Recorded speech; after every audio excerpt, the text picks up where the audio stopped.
Hello mga Chingu! For today's vlog ay pupunta tayo ng Puerto Galera.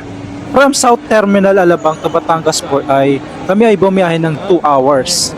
At ngayon ay nandito tayo ngayon sa may Batangas Port area at kailangan natin makabili ng ticket para makasakay tayo ng Roro. Siyempre para makatawid tayo papuntang Puerto Galera. Dito pa lang ay makikita na natin itong mahabang pila para dito sa Montenegro Lines dahil ang sasakyan natin ay Roro. 9 AM na kasi kami nakarating dito, kaya halos 2 oras kaming nakapila para lang makabili ng ticket. At ito, halos konti na lang malapit na kami sa may counter para makabili ng ticket. So ito mga Chingu, pupunta naman tayo dito sa may dulo, sa may kaliwa.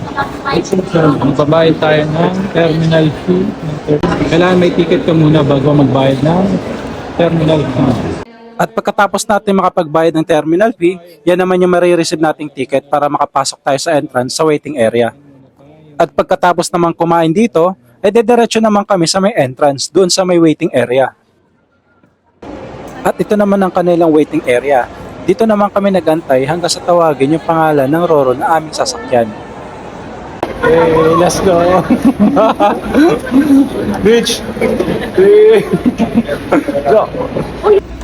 At pagkalabas naman natin ng pintuan ay makikita natin agad itong Roro na ang pangalan ay Maria Winona. At dahil first time kong pupunta ng Puerto Galera, ay excited na rin akong makasakay dito sa Roro. What's up mga Chingu? Angkat tayo! Angkat tayo sa taas. Angkat sport! Woo! Nangyalit ang mga paggabi. Makasakay ng Roro.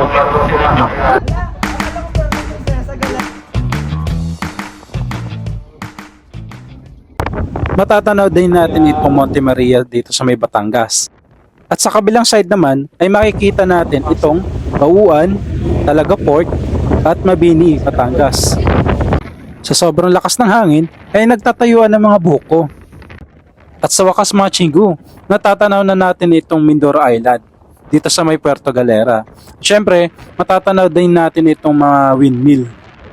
At makikita rin natin itong mga maliliit na mga bangka. Siguro mga mangingisda sila o kaya mga turista na mag-island hopping. Ito at tanaw na rin natin itong Port of Puerto Galera. Sa wakas, nakarating din kami dito sa Puerto Galera ng maayos.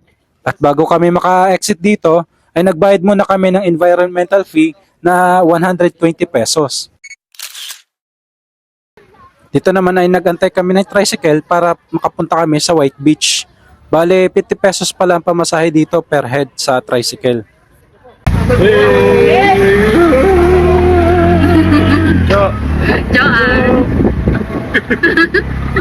At pagdating namin dito sa may kanto, ay kumanan lang kami para makapunta kami na San Isidro. At habang binabaybay namin itong Calapan End Road, ay may nakita akong tumatakbong lalaki dito na mukhang Indiano. So bumaba siya kasi nabibigatan pala yung tricycle na sakay nila. Maganda din yung mga daanan nila dito. Pero syempre ingat lang kayo kasi meron dito mga uphill at downhill. At meron din mga daan na pakurbada dito mga Chingu. 10 minutes din ang naging biyahe namin mula Port of Puerto Galera papunta dito sa guest house na aming tutuluyan. At pagkadating namin dyan, naligo din agad kami sa beach. Dahil almost 5 PM na kami nakarating dito.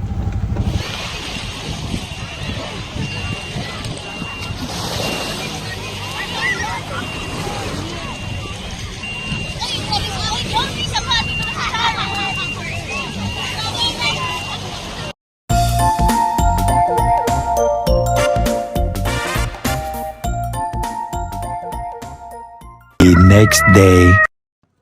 Kinabukasan, after namin mag-almusal, ay dumiretso agad kami sa may palengke. Walking distance lang naman siya dun sa may guest house. So makikita nyo na malapit lang talaga. Bumili lang kami ng tilapia at hipon para sa aming tanghalian. So, may parking naman dito, parking lot. Yan. So yung information. Yung dito. White Beach. Ito yung sinasabi ko, may kainan na dito. Paglabas mo. Ito yung mga kwarto nila dito. dami. Katagat mo lang ba, be? Oo. Guest house pala. So ito yung ano namin. Ito yung aming guest house. Mayroon dalawang malaking kwarto na may tig-dalawang malaking kama at syempre may aircon pa. At may sarili na ring CR dito sa loob. Sa kitchen, may lababo, may of course meron tayong kalan. Mas kompleto sila, may baso, plates, kutsara. Hey. Tapos, pagpasok mo dito, taran! Konnichiwa! Hello! Axel ba? Hello! Ang cute! Ang cute-cute naman! Meron din silang rental dito ng mga scooters. So, kailangan mo lang is yung driver's license at isa pang extra valid ID na ipapakita mo sa kanila dyan. At sa pagkakatanda ko ay 600 pesos ang rental fee niya for 24 hours. Ito yung ano namin, yung guest house namin dyan sa loob. Tara, pasok na tayo sa kanila. Mga chinggo, pupuntaan natin dito yung pinakaloob. So walking distance lang naman siya dito mga chinggo. Madali lang siya puntahan. At ayan, may parking din doon sa sasakyan. Tapos ito meron din parking dito. Ito mga chinggo. May mga parking din sila dito. Ayan, motorcycle parking. Dito. Tapos yung mga sasakyan meron din dito. Beach Lodge. Ayan. Welcome entrance. Yung sa gate. Bakit tayo? Ang park natin dito. Okay. Mga ano din to, mga nire-rent din tong mga ito na mga kwarto. Mas pwede rin mag-park ngayon. Daming mga nakaparking. So di ka mamamroblema kung safe yung sasakyan mo. May makikita na tayo ng mga tinugan, mga souvenirs. Mga pasalubong. Diba ng mga damit dito. Mga shades, chinelas. If in case na hindi kayo makabili ng chinelas, nakalimutan yung magdala. So, ayan, dito na tayo. Sa mga activities ko lang mga chinggo ito. So ayan yung mga activities na dito. So invite na lang kayo dito. Paano kayo makapag-avail. Tapos yung tubig dito, ang lamig. Ang lino pa. Ayun, ang ganda yun oh. Yeah, nasa Marabot na yun. First time na makarating dito sa Puerto Galera.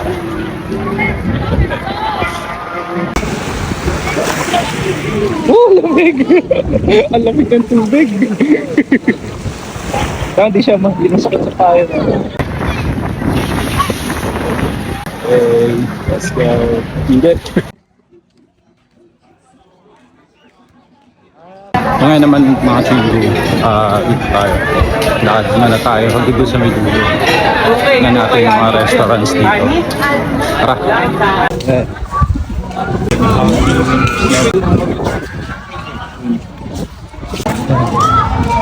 Gusto nyo hindi kayo magugutom dito kasi dami kainan. Marami kang pwedeng pagpilihan dito na kainan. Ayun na, sarap na no. Uy, grabe. Dito na pala. May live band natin. Yun, 30 pesos na.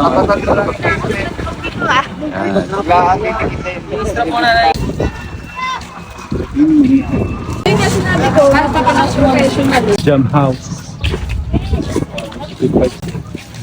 Eh, mag-team na to.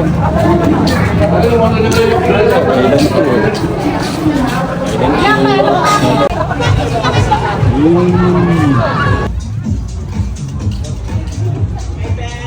Sandcastle picture.